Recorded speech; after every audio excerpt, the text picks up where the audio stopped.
The Patrik Laine saga just got way more intense as after leaving with an injury in last night's game, there have been some reports coming out, including a recent one saying Columbus may have been targeting his injured shoulder. There is a lot more to this situation than we once thought. We have to dive into all of that. Plus, Lane Hutson is tied for second in defenseman scoring in the month of November, as him and Laine have some mind-boggling power play statistics we have to get into, plus a final note on the Laval Rocket, who have been on a tear recently and are just showing why Montreal's future is so bright. All of that coming up on this episode of Habs Digest. Happy Christmas Eve to everyone.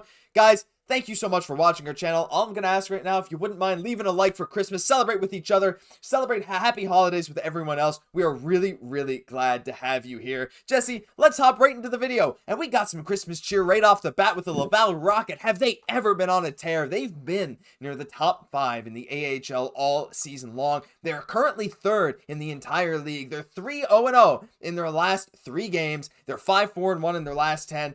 Thanks in large part due to Joshua Roy finally picking it up a little bit, now up to 12 goals, 23 points in 25 games. Jared Davidson, 12 goals as well. Even guys like Adam Engstrom coming up with 15 points in 28 games as a rookie AHL defenseman.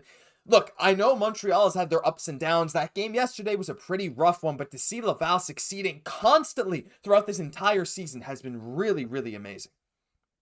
Yeah, the Laval Rocket also had their, have a 3-game win streak still going on here. And as well, first place in that North Division right now. So they're playing some good hockey. Joshua was able to come there, able to contribute right now. We're even seeing people like Sean Farrell, who didn't really have that best start of the season. Now they're starting to kind of turn around. He says, if you just play the game the right way, even if you're kind of having those slumps, that'll come around. So that'll be an interesting one to kind of see, because we know he has that creativity. He has that offensive talent, right? Just a little bit of that size. We'll see if he can figure out at the AHL. But a big thing, again, for the Laval Rocket, why they've been able to win is playing a little bit more of a defensive game in their last game, limiting their opposition just 17 shots on net while, getting well over 30 shots themselves. So really controlling that play. And again, like you allude to, Josh, just like having a pretty consistent brand of hockey throughout the season has been really key for the Laval Rocket. I mean, we can just see from this graphic here, Jesse, the level of depth scoring in Laval is something I think Montreal kind of aspires to. Now, let's be honest, too. Montreal's 4th line has arguably been their best over the last stretch of games. What, Armia is like a +8 and 4 points in his last 4 games, something crazy like that. Jake Evans been amazing. But we're seeing that depth also coming through with Laval, which just gives us a little bit of positivity towards the future for the Habs bottom 6. If some guys like Dvorak and Armia do go, who do have certain roles, we have guys who might just be ready to fill that void. Guys who are top 6 guys in Laval could translate to bottom 6 guys in Montreal. And it's not just the guys in this graphic, while I'm thrilled with especially guys like Adam Engstrom's production. There's one guy on this list that I don't have a graphic for. I just wanted to give him a shout out, Jesse, and that's Noel Hoffenmeyer. If you guys remember, we did a video on that trade Montreal made. Jacob Perreault was not happy in the Laval organization. He was in Trois-Rivières in the ECHL. And he was traded 1-for-1 for Noel Hoffenmeyer, who as a defenseman has 8 points in 14 games. So Jesse, not only is Montreal saying guys who don't want to be here, they can leave, they're bringing in good talent as well. I think they just have a great thing going. And the Newfoundland connection continues here. Newfoundland Growlers. Who's going to be next? That's my next question, right? We're kind of seeing it right now, so you got to love that. So, yeah, obviously, great pickup here. And he's getting those offensive numbers like we knew he always can at the AHL level. I should have brought out my Newfoundland. It's just in that next door room there, the Newfoundland Growlers jersey. But anyway, shout out to Noel Hoffenmeyer. Loved watching him play here. Love watching him play in Laval. Let us know your thoughts about Laval down below. But we got to quickly move on, Jesse. And I want to talk about the power play. So we're going to get into this Laine drama a little bit later because, let's be honest, there's been some people who've been pro Laine, against Laine. It's kind of crazy, but for now I want to focus on the Habs power play. Since he's gotten to Montreal, since he's been playing for Montreal since December 3rd, Montreal has a top 10 power play in the league. They're at 25% since he's joined the team. That includes last night, even though he missed a lot of the game. Laine already has the most goals from the left circle on the power play anyone in the NHL. You got Dylan Gunther there, you have Mark Scheifele there, you have Cole Caufield even there, and then you got 7 players tied for 5th. It's Patrik Laine number 1. But Jesse, it's not just him. It's our boy Lane Train as well. My gosh, when I show you these stats, it's been absolutely insane. This started as a Laine stat. It's going to end as a Lane Hutson stat. Since Laine started playing on December 3rd, Lane Hutson is first in power play assists in the NHL. He's first. Come on. He's first in passes leading to a shot in the NHL. He's 3rd in passes completed in the offensive zone. He's tied for 9th in passes completed towards the net. He's 8th in time of possession on offense. He's now tied for 8th in the NHL in defenseman scoring. And in the month of December, he's tied for second with Cale Makar, only behind Quinn Hughes for most points in this month for a defenseman. This power play, Jesse, we know it's a machine, well-oiled by Laine Hutson and Patrik Laine. They both found out how to farm points, and well, hopefully Laine's injury is not too bad, which we'll talk about in a second. But what we've seen from these two, it's exactly what we saw in the preseason, and it's more than living up to expectations. Is there a new dynamic duo in Montreal? Is Laine and Laine Hutson like taking over Nick Suzuki and Cole Caufield, like that sort of chemistry that we saw before? Like it might be possible. That might be that bromance 2.0 right here. Like it's shown on the ice. It's bearing fruits, but the reason for that is Josh is like they're unlocking each other's game. Like why is Patrik Laine so good on the power play? It's because of Laine Hutson's ability of being so effective as a quarterback on the PP to know who he should get the puck to really make it effective and a productive power play. So it's really a testament to a very young, his first opportunity as a quarterback here for the power play, Laine Hutson. He's absolutely hitting it out of the park right now, but we're seeing like Laine Hutson basically became a point per game player as soon as Laine was there. And this is something like I talked about in the first game of the season where we saw Laine Hutson, he's dancing around the offensive zone against the Maple Leafs. I said, there's not another player on the team right now that is on his level to really finish on these opportunities that he's trying to create right now.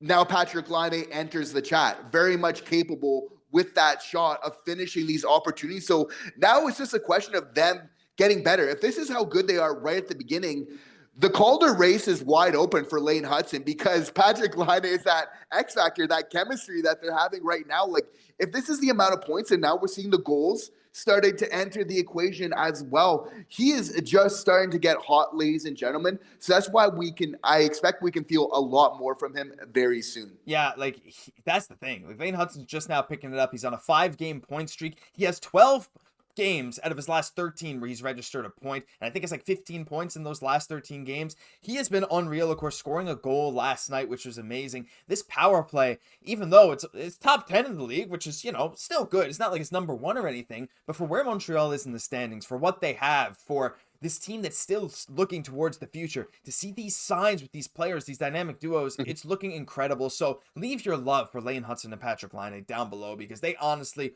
more than deserve it. But let's talk a bit more about Patrik Laine, Jesse. Now, this situation got a little bit crazier. Of course, we all know Laine's comments before the game yesterday. There's a few. I'm not going to go into all of them in detail, but basically saying they were too satisfied. He just wanted to win. Doesn't matter if we're winning or losing. I'll always be trying our best. So we were just doing the same thing year after year. I was tired of losing. Basically saying some people there, well, they weren't like that, He said some people are, not like that. Well, let's go to some other stuff that came out.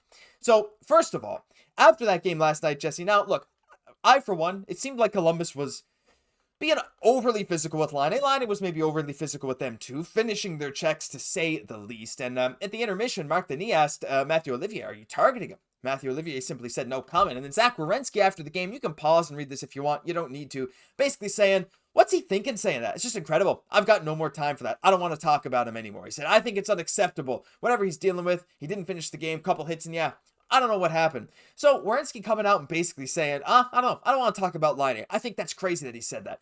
I just wanted to remind you guys that Aaron Portzline, the guy that was saying all these Werenski quotes, releasing all this stuff, he also said back in August, Aaron Portzline, Bishop and Friends, says after the 2019-20 season, or maybe it was 2021, some veteran players, Cam Atkinson, Seth Jones, Zach Werenski, and Gustav Nyquist said, basically come back with, you got to get Laine and Merzlikins out of here. I'm just saying, Jesse, this goes two ways. Now, for one, I just wanted to say that I took these Laine comments more so as a shot at management, as Don Waddell at one point did say losing was acceptable, now it's unacceptable. Just saying, that was also a quote from Don Waddell. It is what it is. I thought this was more of a shot at management. I can't blame the players for being fired up, but I feel like this is getting blown out of control, and the negativity I've seen towards Laine, maybe some is deserved for those comments, but it's just getting crazy. We know that for a while now, Columbus, they just got rid of their general manager, where there was some issues there for a while with managing for a minute. Like, this is well documented, definitely. But the thing about Patrik Laine is he's super honest. We're starting to learn about that now, like him being in Montreal.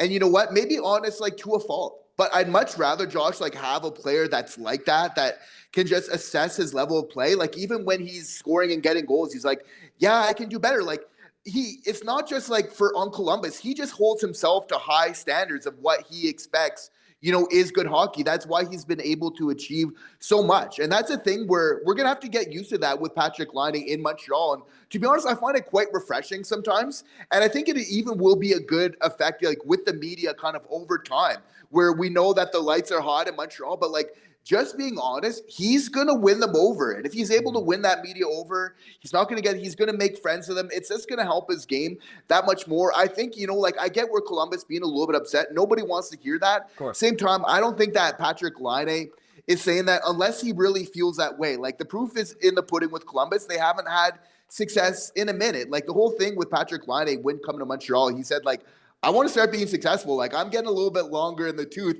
in my NHL career now, and I want to make something happen. Like there was no kind of hidden secret about this. Like we knew coming to Montreal, and just the fact that he trusts us so much. It's like we're losing right now. This isn't what Patrik Laine thinks the definition of this team. He thinks that we can definitely win. He wants to be a part of it, and that's why he came here. Absolutely, and I think we will end up winning with him here, hopefully, if we extend him. We still have to see what happens, but a large part of that, Jesse, does come down to his injury history, and right now they may or may not have been targeting his shoulder. Renaud Lavoie came out and said just a little bit before recording, so I don't have a picture of it. Renaud Lavoie said that apparently Columbus was targeting his shoulder, so we'll have to see a shoulder that he had previously injured, but I'm not going to speculate on that. Renaud Lavoie, he has some good stuff, some stuff that I'm not so sure about, but make of that what you will.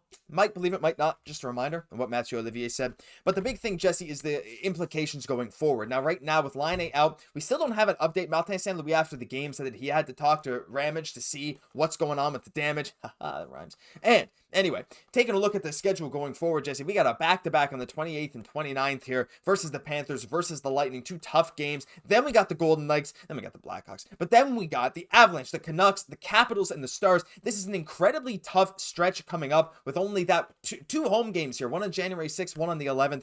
And with Laine in the lineup, full games, the Habs are 6-3. And of course, they lost this last game with him leaving early. The implications of him getting hurt mean a lot for this team, Jesse. What do you think Montreal looks like without Laine going forward? I mean, I know that we still have that fourth line, and maybe Laine will be good for these games. A few days of rest will do him well, but that's mostly what I'm concerned about at this point. I just want Laine to do what's best for him long-term health-wise, because as we've seen, he means a lot to this team. Yeah, I think, the addition of Carrier, like just holding it down defensively, even with the loss of Laine, I will say that Montreal does play a little bit to the level of their competition. So I'm not too worried about that. And it's frightening because we don't know what the situation is with Laine. Like right now, we don't know. But the fact is, it's like we heard even during the game that it was like, okay, he's questionable. There was the question of bringing him back even that game. So whether that's right or wrong, it lends me to think that it's not as serious if they were kind of judging him, maybe bringing him back that game, and they were just kind of erring on the side of caution for this game as well. It just strikes me there wasn't like some big monumental thing like his previous injury, which just lends me to the thought that it's probably not some massive injury here. We will have him in the lineup, soon, but definitely want to manage these situations really well. But again, we got a much better medical staff. They did such a great job bringing Patrik Laine in, which just gives me so much faith once again when like these injuries inevitably happen that they're just going to deal with them in the right ways, make the best call, whether it's, okay, we're just going to keep him away for a game before kind of bring him back in, or whether they deem that he's ready to kind of get back going. I would say if he's ready to go, you want to keep that consistency. He's doing something special in Montreal right now. You don't want to push it, but there's also something to be said about striking while the iron's hot. Something Patrik Laine knows well, all too well. So we're going to look at that very soon. What a great point. What a great way to spread some positivity ending this video. Cannot wait to see Patrik Laine back. Hopefully it's next game on the 28th, but even if not, we were patient waiting for him to come back in the first place. I know we'll be patient again, but let us know what you guys think of this whole situation and his injury down below. Was he targeted? Was he not? Will he be back soon? Will he not be? There's a ton of stuff you guys can answer, and I'd love to hear from you. But that'll do it for this episode of Habs Digest. If you enjoyed, leave a like, comment, and subscribe to the channel. It's completely free. Thank you all for all the support you've shown us all year. It really, really is appreciated. Happy Christmas Eve. Happy holidays wherever you are. I'm Josh Gosse, my co-host, Jesse Poirier. We'll catch you all in the next one.